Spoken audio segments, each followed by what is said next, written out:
The Force surrounds all living things, connecting and binding the entire universe together. The Jedi, understanding this connection, use the Force to help others and uphold justice, ultimately striving for peace and harmony, while in contrast, the Sith see the Force as a pathway to power and dominance, seeking to control it for their own ends. And despite their obsessions with immortality, the Sith could not achieve the same abilities as the Jedi, such as becoming Force ghosts and retaining their consciousness after death. The Sith's selfless pursuit of power ultimately hindered their enlightenment, preventing them from achieving these higher capabilities. But why couldn't the Sith become Force ghosts? To understand why the Sith were unable to become Force ghosts, we first need to delve into the process of how this transformation worked, and why it was achievable for the Jedi. In Star Wars canon, becoming a Force ghost is determined by an individual's willingness to release their power and to not cling on to it selfishly. This selflessness is a core tenet for anyone seeking to merge with the Force after death. For if a person was to become a Force ghost, they must have pure intentions and must fully submit themselves to the Force, using it not for their personal gain, but for the greater good and for the will of the Force. The Jedi exemplify this principle through their commitment to peace, justice, and harmony, following the will of the Force and allowing it to guide their actions throughout their lives. They believe that anything and everything that happens within the galaxy is because of the will of the Force, and how it is not their place to resist it, and they would use their connection to the Force to help others and maintain the balance within the galaxy. And we've seen in Star Wars canon the way the Jedi would achieve this power was through the teachings of the wills. In stark contrast, the Sith perceive the Force as a tool for power and dominance, believing that it is theirs to control. Their relationship with the Force is fundamentally different than the Jedi's, as the Sith seek to bend the Force to their will and to fulfill their own selfish desires. This constant manipulation and exploitation of the Force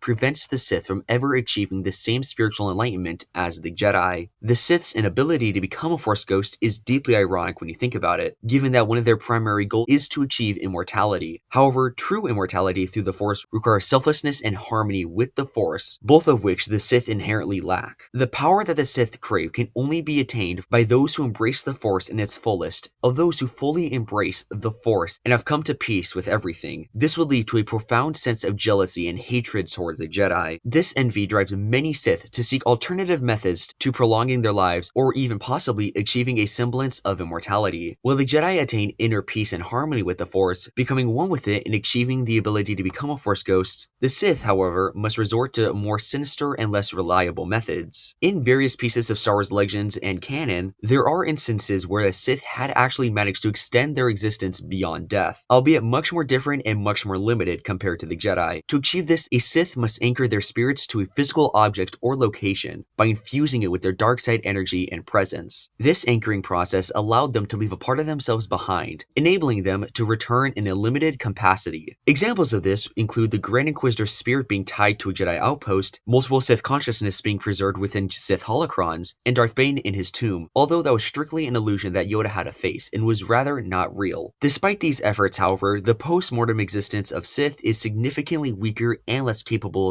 of that than the Jedi Force ghosts. A Sith spirit is confined to a particular location or object, which lacks their freedom and power that the Jedi Force ghosts possess. Additionally, some Sith, such as Darth Sion, who in Knights of the Old Republic, who became so consumed by their anger and the dark side energy that he literally lost the will to die. His body was held together purely by his rage and willpower. This form of existence is driven by his hatred and is not a true transcendence from death like that achieved by the Jedi. Darth Sion's inability to die was a manifest of his intense rage, illustrating how the Sith's obsession with power and control ultimately limits their ability to achieve true immortality. This was proven when Darth Sion ultimately did die when he came to terms and ultimately found peace with himself. Ultimately, the Sith's failure to become Force ghosts highlights the fundamental differences between the light and dark side of the Force. While the Jedi achieve immortality through selflessness and harmony with the Force, the Sith's selfishness and desire to control prevents them from accessing this higher state of being. But anyway, that is why the Sith could not become Force ghosts. I really hope you enjoyed today's video. If you did, it would mean a whole lot to me if you would like and subscribe the video. And if you want to learn more about the Sith, make sure to click on the video appearing on screen now. And with that, my fellow Star Wars nerds, may the Force be with you.